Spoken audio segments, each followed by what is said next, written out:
Welcome to our special interview series where we speak with the candidates vying to shape the future of Prince George's County. Today, we're joined by Rushern Baker, former county executive, who is now seeking a return to the road to lead the county during a pivotal time. During his previous tenure, Mr. Baker was credited with initiatives aimed at revitalizing the county, improving education, public safety, and economic development. However, challenges such as budget constraints, issues within the school system, removal of a second trash day, and persistent systemic issues within its agencies also marked his time in office. From addressing the county's looming budget deficit to ensuring equitable education and economic opportunities, we heard directly from Mr. Baker about why he believes he's the right person to lead Prince George's County once again. Let's get started. Mr. Baker, thank you so much for being on our show today. Hey, Sherman, thank you for having me. I love this opportunity to talk to the people of Prince George's County, and quite honestly, to the people of Maryland and the Washington area, because we're all connected together. And I love, Citizens for Accountability in Government. It's probably one of the reasons that I ran for public office in the first place. Awesome, awesome. Thank you so much. And Mr. Baker, you said you're a fan of Law and Order and British TV shows, Shameless being one of my favorites. If you could play any character in a legal drama or British series, who would you play, who would you be and why? Okay, I probably would be Luther and Eldridge House. And shamelessly, I'll say because everybody thinks he's good looking, but he's such a fine actor, Mhm. and it just thrills me all the time. Or Helen Mirren when she Mhm. was playing Detective Tennyson, Okay. it's just amazing. So yeah, I'm a big fan of British and Australian TV. Mhm. Oh, the other one, Australian, it was like Orange is the New Black. What was it called? It was a prison show. I can't remember it, but it was a good movie as well. I mean, a good TV series. Um, you've also said that you are a Bob Marley fan. He's your favorite artist. If your leadership style were a Bob Marley song, which one would it be? Oh, that's a good one. Um, there's so many I like. Probably Exodus, Okay. movement of people. I Okay. played all the time during when I was in law school, and there were times as county executive, I would play that Exodus, and I would also play um, Tisha Cobb's Leonard, gospel singer, "Break Every Chain." Okay. Those are Yeah, we definitely two, need some chains and broken here.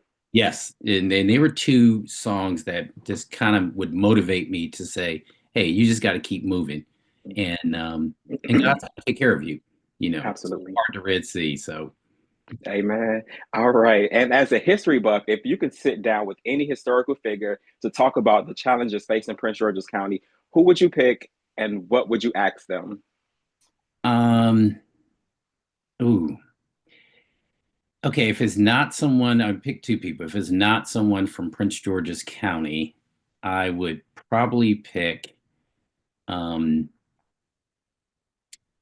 I, I'm reading this book now about Elaine Locke, who was a professor at Howard University and really started to coin the phrase "the New Negro" in a Okay. Renaissance during the early 19th century. Not even you weren't in 1920. So just to talk about the thought pattern of why that was so important, because a lot of the philosophy that he laid out there, along with other artists, so it was a combination of economic development, but artists, music, and how that was changing the culture of our people. And just how do you do that in a time of severe racism in the Washington area? And the other person who I got a chance to talk to, and I talk a lot about, is Wayne Curry. I Okay. think being able to hear his thought about what it was like to be in Prince George's County and see this tremendous growth from going from majority white and rural to majority African American and urban, suburban, and rural. Awesome. Thank you. And I'm glad that you mentioned the book. I'm gonna have to get your list from you later because I want to say if you could gift one book besides Black Boy to every resident in Prince George's County, what would it be and why? Okay. Um, it would be you definitely done your homework. Everywhere I traveled as county executive, people were getting black boy. Hmm. But it probably, I would do two books. One,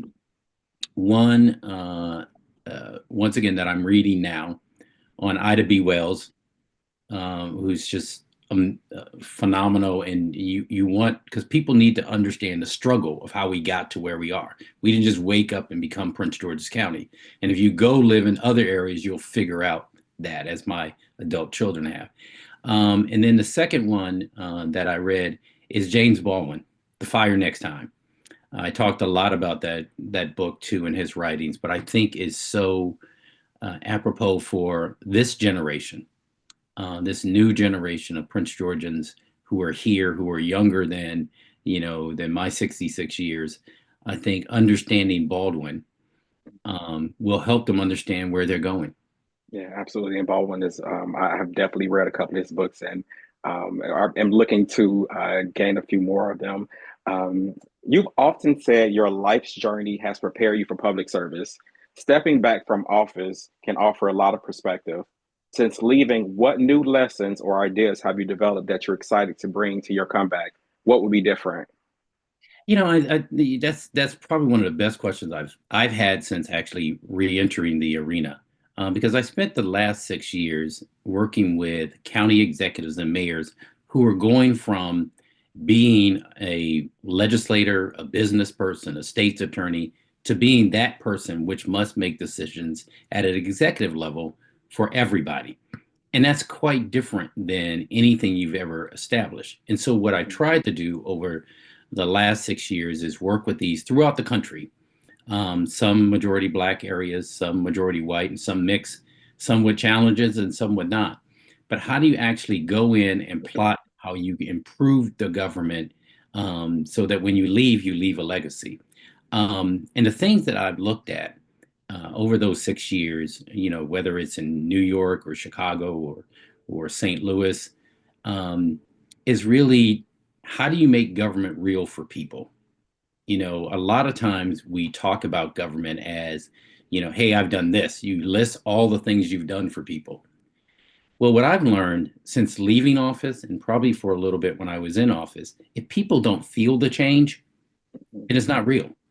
If people don't feel that crime is down, then crime is not down. If people don't feel that you care about them and you're going to create jobs and you care about a good school system, Right. it's that. And so, how do you bring government that it touches people at their very core?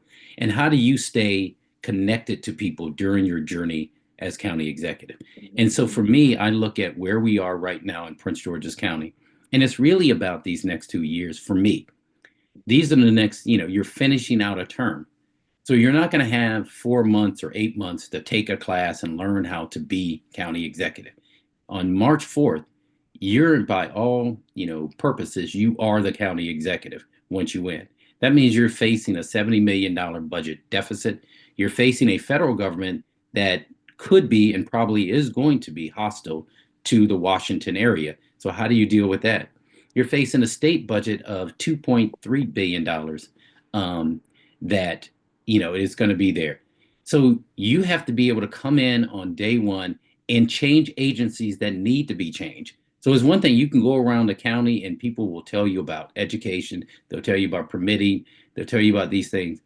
But unless you know how to be county executive on March 4th, those things can't be changed by somebody who isn't already understanding where they were, what the programs are, and how you immediately go in there and affect them. And that's just experience.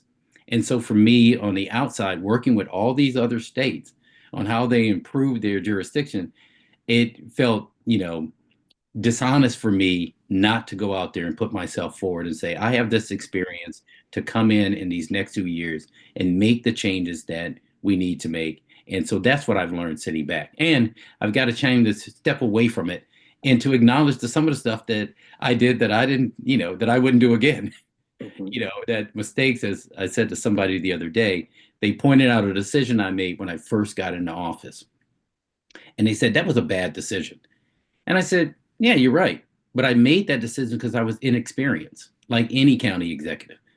But I wouldn't make that same decision today because I know better. And if you look at the decisions that I made in my last, you know, 7 years as county executive, they were extremely different than the ones that I made in the first year. Understand. And so, what I'm hearing you're saying is that you had a period of reflection, and while we didn't see you active in Prince George's County, you were still out there working in the best interest of Prince George's County. That's awesome. And to follow up with that, um, if you could go back to not your 17-year-old self, but to your self in your 40s, you know, doing your administration, what advice now would you give to that individual back then when you first stepped into office, like Mr. Wright did? I would say this. So I was fortunate enough to be county executive in my 50s. In my 40s, I was in the legislature and leading the delegation. So there's something I would tell to that person too. Um, I was trying to shave off a few. you were being very kind, and the camera's being kind to me too because it looked like I had black hair. But I would say this.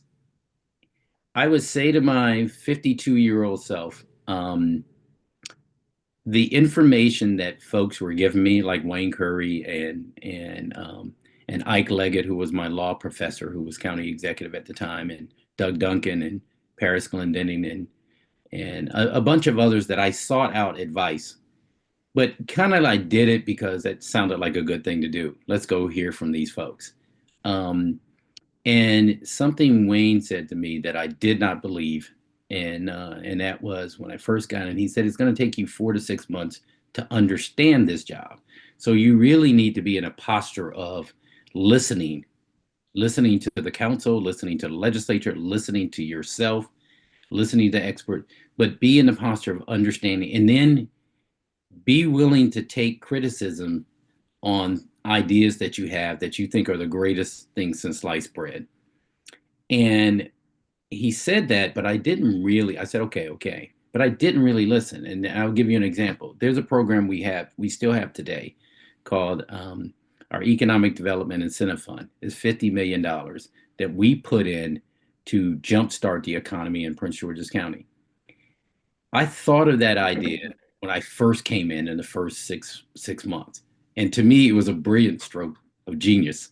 It was Roosevelt, both Roosevelts. It was everything right there. Who could not like this? This will tell the world we believe so much in Prince George's County. We're putting our own money in. This is a new A deal. new deal. That's exactly it. To me, it sounded. And Wayne said, "Great idea, but you need to talk and talk to the council, get them to buy in, shape it with their help, and all of that." And I said, "Oh no, no, no! I'm the county executive. That's crazy. I'm not waiting on that." And I submitted it, and they rejected it. Not because it wasn't a great idea, but one, they weren't part of the process. They didn't understand it fully. I didn't explain it fully. Um, and so what I learned, and I would go back to the 52-year-old me and say, hey, listen. On that first day, we waited a year to pass this legislation when we could have had it in the first 6 months had I just done the things that he had advised me to do, and that is to sit down with all stakeholders, not just the ones in front of me, not just the council, not just the legislature, but the people, and explain to them why we were taking your money, it's the people's money, and putting it into this. But um, it didn't. And a year later, I did exactly what he said. But that was a year where we could have had tremendous growth starting in the first year of our administration, rather than in the last 7 years of the administration. Right. And that's something to think about because whoever takes this seat will have 18 months in order to do this job before the next election. And we know, and I have stated, and this is on the record because I advocated at the council and said that when you're electioning or running for office, campaigning, you're not really doing the job that's in front of you. A lot of the focal point is spent on campaigning and making calls and trying to get the funding and everything like that. So we need someone, of course, who can either handle both or make sure that they're really focused on the county because there will be a learning curve to say that, if it takes 4 to 6 months to, do this job. Um, we don't have that much time. It's 18 months. Right. And you've also shared some regrets about your younger years, particularly with your parents, and how have those reflections helped you connect to the struggles that many families in Prince George's County face today? It does. Just to finish your last question real quick, Mhm. um, you're absolutely right. This is a $4 billion corporation, and that's what Prince George's County is. And so you've got to focus every day on it. And I learned the hard way, running for governor and being county executive, that as somebody said to me, you have to make a choice. Either you're going to spend your time running around the state, or you're going to spend your time dealing with the problems here. I chose to spend the majority of my time in Prince George's County because that's what people elected me to. They didn't elect me to run for office. Just like in this election, they're going to elect you to be county executive for the next, 18 months, not for, being 2026. So I just want to say that. Um, yeah, it helped me in the sense that when I went around to talk to these kids and young people, especially those who were in trouble, and those are the ones I sought out, not yeah, I love the top students. I'm lucky enough where my kids, took after their mother, my late wife, and were great students. But the ones who were struggling, because that was me. I was not the person that people thought was gonna, be elected to office. In fact, most of my friends in high school laughed at that thought when I came to it, and they were like, You're a barely get out of high school." I say that to say that don't look at where you are now. Look at where you want to go. And it's why I try to give them inspirational books about people who've struggled, you know, and because it helped me to see, oh, wow, I'm not the only one that is going through this. And an example I would give to folks, other than just the fact that I struggle with reading, I stayed back, in the second and third, I mean, the first and second grade, which mean that people would tease me all the time. I still was a slow learner. There was a lot of problems growing up. And it wasn't until I started reading and understanding that that wasn't going to be my destiny, that I could choose to do better. And I had these amazing parents that always instilled that in me. And so I try to say that to kids. The other thing I say that to young people and to anybody is, when I first got to Howard University, which was a shock to my dad that I got in there. Um, but I was in the founders library, a very famous library there, and I was studying, and there was a guy next to me who was reading law books, and so we just started chatting, and he said he was a law student, and I had been talking to him for about 30 minutes, and it dawned on me that you know what, he's no different than I am. He's not a super genius. He's an average person who was studying hard. Well, if he could go to law school, why couldn't I? And that just clicked it for me that it's not, a pipe dream. It's something that you could do. And so that's what I try to say to kids is there are opportunities for you to fulfill your destiny. And I always give them this quote, which sometimes they like it and a lot of times they don't. And that's Franz Fanon, from Wretched of the Earth. Every generation must define its mission, fulfill it, or betray it. Whatever that is your destiny. And so that's That's what I deep. try That's deep. to instill in them. And I'm going to have some questions about education coming up, but while we're on the subject of this, I want to ask you now, while it's fresh in my mind, with the frame of mind of your early childhood education, how is that going to shape your administration as county executive moving forward? Should you return to that seat? It's really, I mean, education is something that's because of my childhood that I've always weighed in on. Um, and so moving forward is how do we make sure, one, that our kids are safe in our schools? Because parents are not going to put their kids in our schools if they're not safe. So, and people are not going to learn unless there's a safe environment. And two, how do we challenge every child where they are? How do we make in a big school system like we have in Prince George's County those individual plans that we do for our special needs students, or different learning ability? All of us have different learning ability. How do we shape a program? I had it that actually speaks to you. Because that's what happened to me. Somebody decided I needed an individual reading program and that I could comprehend complex books and gave me the opportunity, not based on grades, but based on needs. So I want an individual program. I also will try, once again, something I've tried since I've been a delegate, and that is to make sure at some point that we have a program in our public schools in Prince George's County where every child coming into the school will learn a second language, that we can be that place that offers something, especially in this day and age with technology, with Zoom, that we have our children at least learning Spanish so that they learn two languages, English and a second language. And I prefer Spanish, I think it's easier. But I've seen this in my travels around the world, whether I was in Korea with a delegation, or China, or Cuba, or Russia. I got a chance to go. We're the country that doesn't do that. But if we as a county said to parents, no matter what, your child's going to graduate learning with two languages, dual language, something that you probably could only get in a private school. But if we did that, I think it would set us apart, and people would take chances on putting their children in our public schools. That's fantastic. And I just want to highlight what you're saying because I was one of them children that they pulled out of the class to go and run a car through the machine to help you. Yes. Just keep on reading. Y'all will get there. It's okay. Some That's people are right. a little slower than others, and it just take us a couple more minutes, but you will get there. Just keep on trucking. That's right. So you talked about making tough decisions, even when they upset people. What's Hmm. the hardest call you had to make as county executive, and how do you think it's changed the county for the better? I would say probably, if I can, I'm going to cheat and say three. The first one was when I first came in office, our county employees were given a 2% raise.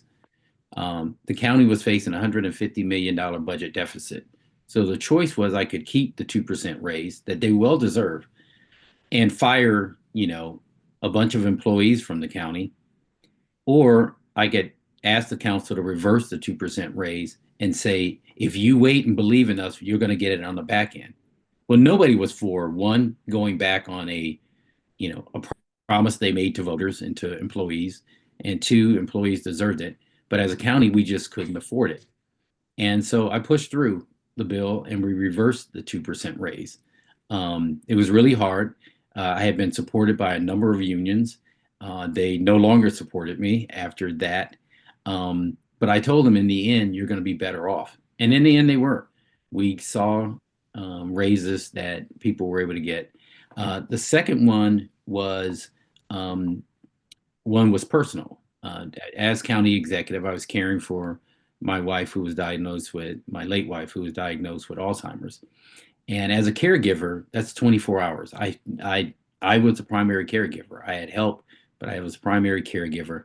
And there was a bill to have the county pay for private caregivers, um, and because they weren't being paid enough, and that's absolutely the truth. I supported a state bill where they could step in and help us at the state level, but I didn't support the county bill. And many people couldn't understand that, as somebody who was daily, caring for an individual who could not speak or walk, how I couldn't understand that. And I said, I do, but I have a fiduciary duty to the people of Prince George's County. Had we actually paid out of our county money the $3 million, which is what it would have taken to give those five private companies the money to do good deeds, we'd have had to close down our Department of Health, our Department of Social Services, and our Department of Family Services, which were doing great work. And so I couldn't. So that was one, that people were really, really mad at me. And then the final one I think you brought up was 2 day a week trash. Um, a good political consultant that I had said, you never take away benefits that people have. They just don't get it. And we were faced with a problem, not only with a budget. Um, it was going to cost us $6 million to carry out a 2 day a week trash countywide. Um, it also meant that we would have to build another landfill, another brown station somewhere. And as you know, if you grew up in Prince George's County, they're in certain neighborhoods. Those landfills ain't everywhere. Nobody was raising their hand and say, hey, if you put the 2 day a week trash there, please build it in my neighborhood. It was always we could build it somewhere else.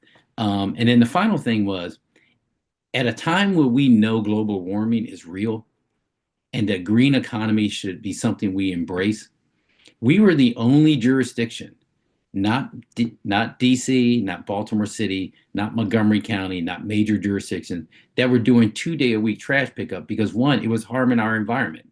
And so we were actually, you know, adding to the global warming just by the way we approached it. And so my thought was, and people came to me, and you might remember this happened while I was running for governor. And they said, if you do this, you're going to lose votes.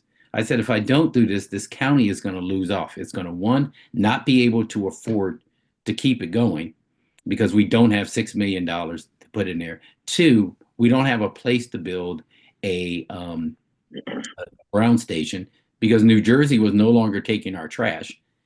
And three, if we actually retool ourselves and put that into composting, put that into the environment, creating green jobs, that will actually spur the economy. And so we chose to do the hard thing.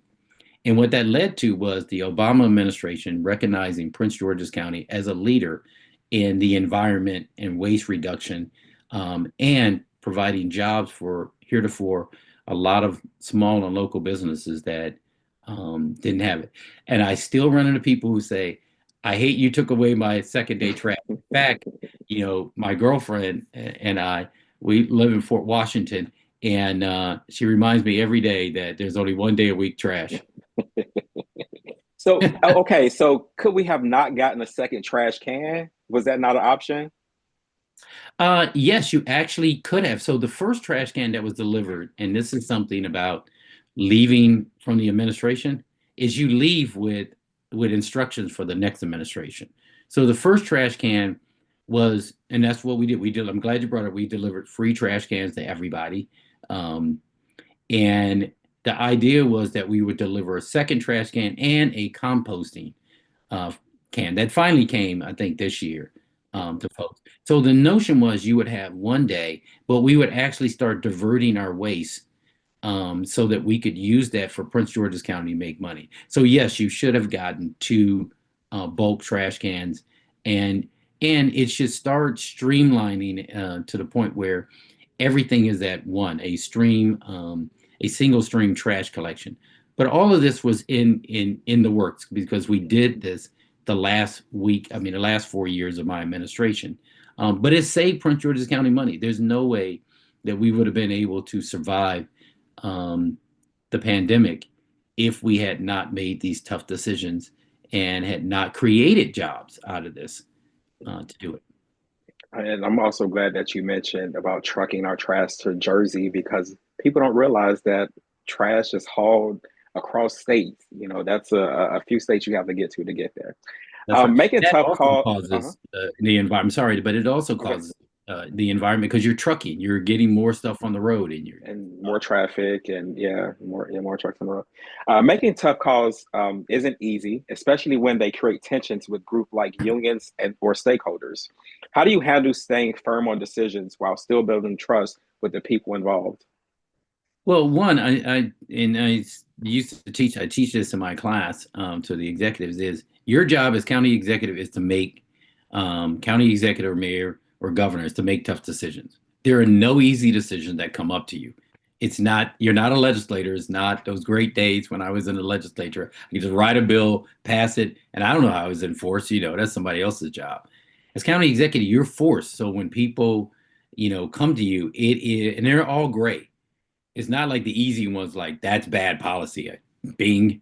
No, they're all gray. And so what you have to be mindful of, and what I have to remind myself is nobody elected me to win re-election. They elected me to make tough decisions like they have to do every day in their home.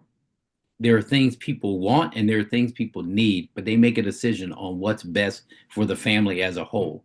And so I had to, remind myself when I was getting nervous that I have a fiduciary duty to make the tough decisions for the long haul of Prince George's County, not decisions for the next year, the decision for the next 10 years. So when it came time to make those decisions, whether it was MGM, which people did not want, or whether it was a whole food development in College Park, which the neighborhoods didn't want, or whether it was to do something my administration didn't want, which was what you're doing today, and that is to create an office of ethics and accountability that can investigate the county executive, the county council, and my agencies, and to give that executive director a 5-year term so that they outlived the administration. And a lot of people were like, if you give that to somebody, they're going to investigate you, And I said, yeah, they might. That means we have to stay on our toes. But so those are the tough decisions that you make moving forward. And then your second part is, how do you make sure that people understand it and still have confidence, including the unions? I've had my battle with the unions when we were building a new hospital. And that is, we needed to merge with a hospital that was large enough to take on Prince George's County and to provide us with the type of amenities that we don't currently have and access to healthcare. And that was the University of Maryland medical system. Well, in Baltimore, they're not unionized, or they weren't at the time. And so people didn't want us to merge with this teaching hospital. But I knew that it would offer us the type of service and amenities that we don't have now and would help us build our hospital faster. And so we merged with them. But we also worked out an agreement that they would be union in Prince George's County and that we would save as many jobs as possible. Could we save every job that was there at the old hospital? No. But we saved as many as possible because the other alternative was to do what we've been doing for 30 years, and that is kicking that that can down the road, and we would close the hospital and we would all lost aspect. But it was a tough decision. It's one that people still are not happy with. Um, but those are the decisions you have to make as county executive, and you don't have a crystal ball, and you have to make them right away. And that's what's going to happen on March 4th. You're going to make decisions immediately because you're faced with budget crisis from every which way, not only at the local level, but the federal level and the state level. So you have to make tough decisions. Yes, absolutely. And whomever wins the county executive seat, I hope that they'll fight for a Department of Veteran Affairs hospital to be in Largo. I know it's a tall order, but having 60,000 veterans here and having to wait 9 months to DC for an appointment is egregious. I'm with you on that one, and I tell you that's one of the things we tried to put together during my time in office to say to the federal government that, hey, we have all these veterans that are living in Prince George's County, having a hospital here. Really, we were trying to pitch the Landover site to do that, to say that would be a great, and it still could be possible. I mean, you think about even for the Southern Maryland region, because they still come up to our centers as well, or having to go really further to DC for their care. Exactly. Okay, so on tough decisions, I know I've been asking you about really tough decisions. And I'm glad that you have experience with these questions. There was a time where you proposed a 15% tax increase, a move that was met with significant pushback. And many residents are still upset about that decision and can't believe you're running again. Ultimately, it was approved at 4%. But looking back, do you believe it was the right approach? And how do you build trust with voters who still feel burdened by that decision? Well, one, I think your question breaks it up in probably the way it should be. And one is, was it the right approach? No. Was it the right decision? Yes. And here's what you learn when you step back and look at it. The right approach would have been, before the imposition of the 15-cent tax increase, is to spend a year, going around and explaining to voters, to elected officials, and to folks as to why this was necessary for us in Prince George's County and what was coming down the road. I knew as county executive that the blueprint for Maryland, which was the Thornton Commission, was going to hit us and was going to require that Prince George's County actually raise revenues to play its part. I knew that. And the only way we were going to be prepared for that was to start preparing now and put it at a smaller chunk, 15 cents, rather than having the state impose it at a larger chunk. I knew that. So therefore, it should have been a robust discussion with everybody as to why. Now, we did go around the county and did town hall meetings, but we did it as the bill was being passed. and being debated. And so ultimately what happened was we settled on 4 cents. If you think about our school and our challenges in Prince George's County, if we're honest with ourselves, we have a very challenging school system because we take all comers. We don't turn kids away with problems or anything else. We take everybody who may have just gotten here from another country to people who have been here. And so we need a robust education system with the resources to handle the issues that we're faced with, but also increase the knowledge base. And so we were going to need more money for our school system. But what I said to people was, while we're increasing your property taxes today, we will have the ability to lower them in the future because we've got projects that are coming online. I knew we were building MGM. I knew that we had Tanger Outlet. I knew that we were going to get a federal government enclave to come here in Branch Avenue. I also knew we were creating jobs. So our economy was going to change. And once the economy changed, you could lower the property taxes that we need. And because we're actually elevating our commercial tax base.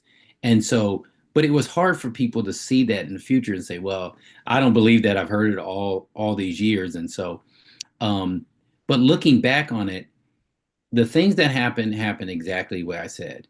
The blueprint from Maryland came about, and each county who had a tax cap, including Prince George's County, was assessed by the state to put in more money. For us, it was less of a burden because we had already started doing that, which allowed us that 4% allowed us to actually give our teachers and administrators and workers at our schools a raise that they hadn't had. So they actually got a raise because of that. But it also meant that we were prepared to deal with the state that said, hey, we're going to impose our own system on you. And we were prepared as a county to say, you don't need to because we've already done this. The second thing is the economy turned the way I said it would turn. We started leading the state in job creation 5 years in a row. We had major projects going on all around the county, which meant that we had the ability then to reduce the property taxes, which we should immediately, and because our commercial tax base was going back up. But it was a very difficult decision, but it was the right decision, but the wrong way of going about it. And I wouldn't do it that way again. Learning from the process is you really have to. I think you said this. You have to get people involved in what you're doing on the front end, not on the back end. And but that decision, if I can, led me to approach another major part of my administration differently, and that's our Transforming Neighborhoods initiative, which is really the hallmark of the administration and what. We're going to get in TNI in a few, so I hope you don't go Okay. into the weeds with it. But but yeah, that it's very crucial and important. Now, why couldn't you make it real and put in the legislation a sunset for that increase? Was that not an option? To say, okay, at some point stop blank, it reverts back to a certain amount, or something else triggers it and happens. Well, and that's wow. You see, if we were doing stuff differently, what I would do is come on your show and take you around with me to the county and have you ask these questions. And I say that tongue in cheek, but I really mean it because you just asked, the question I think was on everybody's mind is why couldn't you sunset this? And we never talked about it. Well, the reason we couldn't sunset it is because we made sure that the money did not go into the general fund. If you look in the past in Prince George's County, what people have been sold, bill of goods, is every time there's an increase, they say, we're going to only use the money for either public safety or for education. And then the money goes in the general fund and they use it for everything but public safety and education. So in the crafting of this legislation, we made it so it could only go to the school system. It did not come to me as county executive. It did not come to the county council. It did not go into our general fund. And it did not lower our ability to give the school system its money. So part of that, though, is once money is given to a school system, and this is not a county law, this is a state law. Once you give money to a school system in this state of ours, you cannot lower it. Only the state can lower it. So once we gave the 4% to the school system, they and the state have the ability to lower it. And that makes sure. So that's why we couldn't sunset it. But we didn't want it in the general fund. I mean, it may have been difficult, and well, I won't even say it's difficult because the state just removed HB 396 through HB 396 and 397 with the telecommunications tax. To move funding from repairing our schools and also for disabled students, or I probably didn't say a politically correct word for that, but and put that into the general fund to pay for the blueprint. So what is it, something that could not have been done, or it would have been more challenging to get that process It, done, or redundant? no, it actually, you're describing the school system and the state as it is now. If Mhm. you remember, when we did that, the blueprint was not passed, and the requirements there. So you didn't have a tool where you have now. And the reason you have the tool now is Montgomery County got caught in the same situation that we did. And they had no way, because they had already done exactly what you said. They had put their money into our children with differing abilities, and they had a variety of programs that they were funding. But here the state comes and says, "Well, you got to pay more." And so they said, well, we need to relieve some of that. So the tools are available now. But we also knew then that the tools would be available to the next administration to do that, because the legislature always has the ability. And we said that once the economy turns around, there's nothing stopping um, the administration from going in and asking for tax burden. The other part of that was MGM was just starting up. So the money for MGM coming to the county was not where it is now. You get somewhere between 37 to 47 million dollars that goes directly to Prince George's County. That was not the case when we put this bill in, but we knew it was coming. So once you actually have those mechanisms, you can go in and say, we need relief from this because we're making up the difference through our commercial tax base. So we just didn't have the tools. Well, the tools were there, but we didn't have the argument to say, hey, we got this other money coming in, so you could give us a relief. The money had not come in yet. We knew it was coming in, but nobody was taking any chances, and rightfully so. Yeah. And thank you for correcting different abilities. That was what I was looking for. When it comes to decisions made, reflecting on everything that has happened, when it comes to decisions made, reflecting on things that has happened since your administration, do you accept the blame placed on you by the community for some of the issues that Prince George's County Public Schools face, and about your choice at the time to appoint Board Chair Eubanks? Um, no, I accept everything that happens, in my administration because it's my administration. Ultimately, I make the decision and make the point. Um, but I always say to folks, when they talk about the school board, which is always, you know, it's a tinderbox. It's always going to be, something that people are passionate about education, about their kids. I'm passionate about mine. When all of my children went through our public school system. So I'm very passionate about it. But I remind people that during the time under, Dr. Eubanks's tenure as board chair and Dr. Maxwell, a couple of things happened that you know don't get talked about a lot, and that is the number of people in Prince George's County who actually started to put their kids back into our school system because they saw the changes. We went from 133,000 kids in our school system, or 37,000, 35,000 kids when my children were part of it, my older children, to 122,000 kids in our system when I took over in 2010. By the time we left, we were back to 133,000 kids there. We had programs that people had asked for. People asked for language art programs. They asked for more music, more art stuff you find in private schools, more language abilities that we had there, more of our kids being mainstreamed and being able to go back to their schools. And we were able to elect, to have the superintendent be reappointed by the board for a second term. And so at the end of that, even with all the stuff that was going on, the school board functioned. There was not a bill that was held up.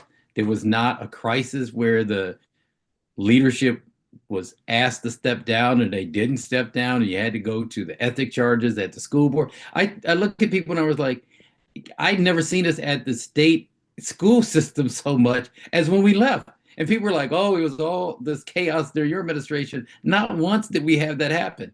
Even the biggest issue that we had, which was the fact that there was allegedly, there were grade tampering so kids could graduate. Once it finally happened, that was a political thing. Yeah, I was running for governor, and Larry Hogan was running for reelection, and he had the school system come and investigate us. And what they found out, like right after I lost the primary, they came back and said, "Well, no, the Prince George's County was using a tool that every school system uses, and that is if you have a child that's 19 years old that needs one credit to get out so they can get their diploma, go to the military, has a job, hasn't really done anything then you have the ability as superintendent and as principal to go work with that child so they get the credit, so they can go on and start their life. So the number of cases that we saw, except for maybe like one or two, but a number of those cases were folks who had jobs going into the military. But the tools that So were it wasn't like Atlanta where they were fixing the grades up it there. was not. That's scandal. And that was, yeah, that was a big thing. It was like grade fixing and all this stuff. Mm-hmm. But once it came out, and you notice it wasn't a big article about, they didn't send out a press and said there was really nothing there. It was, this is a tool that's available to all superintendents. In fact, Montgomery County had done it more than we had, in Howard County. It was really those cases where kids had a job. We weren't asking them to leave the school, but they were of the age and they had a job or they were going. And it was time. Yeah, and I'm glad you said it. Way, I mean, the reality, it was time. Mm-hmm. It was time. Their parents wanted them to. And it's a drain on the resources for the school system as well. I'm not saying that in a negative way, but we're still paying per pupil. That's right. And it was cases where we weren't sending them out where they weren't going to be able to find something else, because we really don't want to do that. We want these individuals who saw their path, saw their path in the military, saw their path, doing union work. But that was the case. But even during all of that, we never had to go to the state board and say, please, we had dueling ethics. And I say that, and I don't mean to say it, laughingly, because what it does, it's a bad indication on us. It scared people, and it scared people to the point where we saw a mass exodus from Prince George's County, people who had choices. I know our school system. I know the challenges. Like I said, all three of my children went through our school from kindergarten all the way to Suitland High School, where all of them graduated. I know the good, bad, and the ugly of this county, and so my job was always, how do we move ourselves along and how do we get the best individuals there? And if I lose confidence in those individuals, to remove them. But, I thought Monica Golson coming in after Dr. Maxwell was an amazing choice, but she got her start in the upper echelons of school system because of Dr. Maxwell. And I want to move over to the Transforming Neighborhoods initiative, which was launched in 2011 under your administration. And it was supposed to revitalize 6 areas in Prince George's County, which were facing significant challenges. However, recent information about its current status or continuation under subsequent administrations is limited.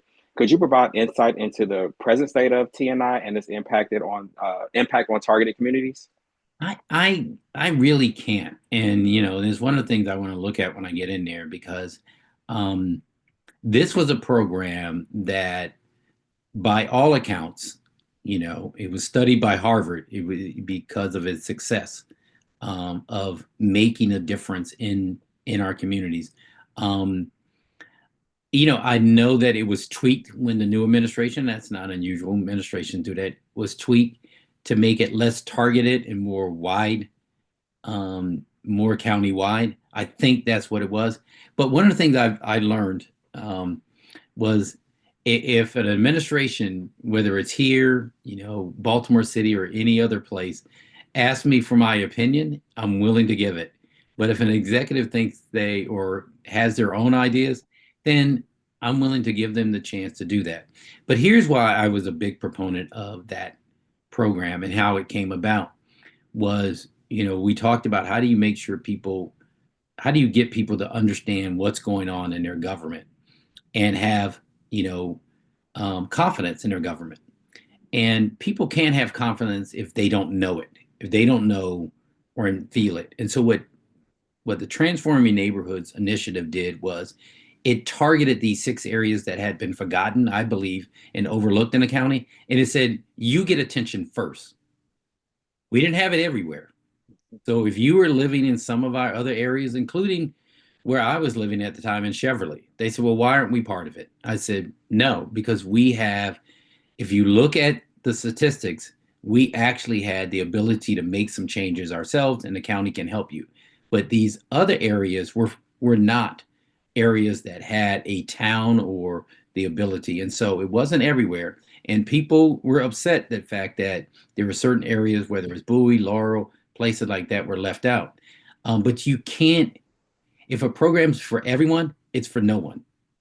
We know where the needs are, and we went in there and we said we are staying here until we see dramatic change in a bunch of areas. So we actually took the county government and we broke it down to 6 individual county councils and county executives, and we put all of our government. So it wasn't just police, which people talk a lot about because of public safety, but it was fire, it was the sheriff's office, it was state's attorney, but it was also our health department, because we found out a lot of our areas didn't have access to quality health care and doctors in their own neighborhoods, family therapy, social workers. It was also transportation.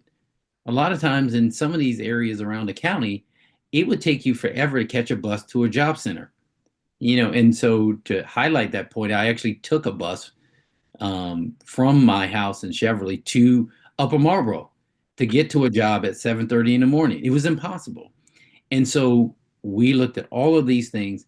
And then we said to the private sector, if you want county money for projects, if you go into these areas, we will put county money in. If you want to go into another area, that's fine. We'll help you with permitting, but we're not going to put county money in because our priority is going to be these areas. If we can revitalize Suitland,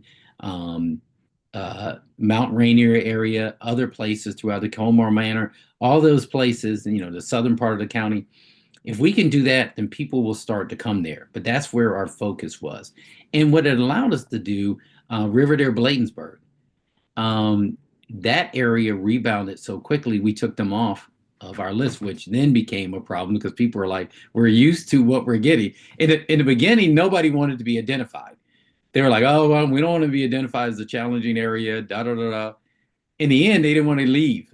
So, but it showcased for us as a county, it was showcased in Governing Magazine and in Harvard, because what it did was it brought in several aspects. One, it brought government down to a local level, but it also put in our county stat, which we're using data in real time, not just about crime, but about dropout, about job abilities, about returning citizens that were coming back, and how we could make sure that they were prepared not to recidivate. So all of that helped us. So it's something I think can work. You use innovation to keep it going, and it's something that I know very well, and so would return to as county executive. This segment wouldn't be real if I didn't talk about accountability, because that's who we are, Citizens for Accountability and Governance. You've always emphasized ethics and transparency, but critics say more could have been done during your time in office. If you're elected again, how would you rebuild trust and ensure accountability in county operations?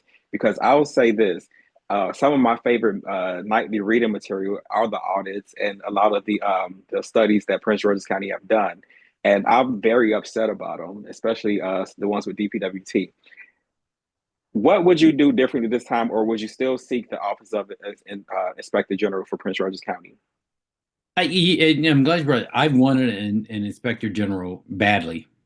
I thought it would give us the independence that we needed, and But the reality of being in office is that it is compromise. And so it was no way we were going to get that through the council. Um, would I be in favor of it now? Yes, I would love to see our Office of Ethics and Accountability be elevated to an Inspector General. I think it helped our police department to have an independent Inspector General there when were doing problems. So that's one. The other is I think there are things we've learned over the years that can help us, and technology has changed in a way that really can help us. And that is, I'd want a robust system of accountability that we put in there. Um, Certainly using our county stat more, and that is to bring in our different agencies. So when I was there, county stat would have an agency come in. They would look at, they had their own investigators, so they would go out and gather information, but they would come in and sit before the county stat team, and we would talk to them about their progress, what they were doing in real time. um, so I think we need more of that, to really ramp up that office. I like what's going on with 311. I like the fact that they're doing text. I think they have really taken off. But 311 was also an agency that the council didn't want. And so what we had to do was, once again, a compromise that we wouldn't fully staff it the way it needed to be staffed in order to get it past the council. I would come in there now and I would fully staff 311. I think they're doing an amazing job, and it's out there. The other thing I think I would do more of, that I did as county executive, but was kind of talked out of doing a lot more of it, and that was, we had a thing, we called that I called Citizen Day, and that is once a month. And I wanted it for once a week, but I'd settled for once a month. For 30 minutes, anybody could sign up and come in and say anything about the administration, what their problems were, with me, no filters. They didn't have to tell people in advance. If they did say, hey, I have a problem with DPW, then we would bring somebody in from there. But they would actually come in, sit with me, and they would tell me their problems, or what was going on. And the requirement was that I had to have staff, department directors had to be on speed dial as I was getting questions from citizens. Um, and one of the things we learned from that was, when people started coming in and giving me their complaints about, what was going on, I was sometimes, especially with 311 and especially agencies, is have them call those agencies directly as I was sitting there, um, and ask them about a case they had put in or a problem they had. And I'd listen. And then as they were talking to the person who was either rude, or who was non-responsive, or who said, you just called yesterday, so don't call back, I would be on the other phone calling the director and asking him to go down to that person and tell them that I'm going to give them a call. To me, that put, you don't want to say the fear of God. In the people. And the other thing that I did to a lesser extent, that I liked, was, on any given day, I'd stop by an agency. Just, not when letting them know I'm coming. I dressed down and I just stopped by the agency and just sit there and see what's going on, just so we could. Wanda Sykes has a good joke about that when she says nobody wants their boss coming to the job, talk about their turnaround and talk about surprise. How would Exactly. you feel? How would you But feel? yeah, definitely. We're gonna close out soon, but I do want to ask, when people think about your legacy as a leader, what's the one thing you hope they'll remember most about your time in office? You know what? The thing that I hope they remember most is not, everybody always talks about the edifice, the buildings and stuff like that. What I hope they remember, and what I took away, is that we felt a certain way about ourselves in Prince George's County when I took over in 2010, because the county executive was on his way to jail and people were laughing at us across the nation. Um, when I left, people felt good about Prince George's County. It looked like a place on the rise, and it was on the rise. It wasn't just us trying to boost ourselves up. You could point to things that said we were doing this better than anybody else. We were doing public safety better than anyone else. We were doing park and planning better than anyone else. We were doing job creation better than anyone else. So we could feel proud about ourselves that we had changed, at least how we felt about us and our ability to make those changes. And that's the thing that made me very pleased with the administration and want to stay here. Awesome, awesome. And for this final thought for the viewers, I want to present a segment just for you called Clear the Air. And I want you to clear the air on anything that, last words, thoughts, anything about any projects that someone else took credit for that should have been yours. You can talk about your hopes or desires for your new administration, whatever it is, or, whatever it is that you want to say, go ahead and clear the air. Thank you. I think for me, it's the hope and desires for the new administration. It really is about putting Prince George's County in the position of where it should be. And that is, I think we are the leader in the Washington metropolitan area. We're the best place for job creation and job growth. And we're also the best place to live, work, play. That's something I said during a previous administration. I want it to be real here. I want us to go back to being a place where people, especially people of color, look to come and say, here's the place where I want to live. And so for me, it's having an administration that can deal with problems, but also put us in the right frame of mind for the future and for the place to be. Awesome. And I will attest to that. I moved here from Miami, Florida, and I came here in 2012. So I did, around the time of your administration, but I was thrilled to see so many people who look like me, even law enforcement and stuff like that. So it definitely attracted me from one side of the bridge to the other. Thank you, Mr. Baker, for joining us today and sharing your vision for Prince George's County. As voters weigh their decisions, it is clear this race isn't just about leadership, it's about addressing the challenges and opportunities that will shape our county's future. Thank you guys so much. Thank you for having me. Yes.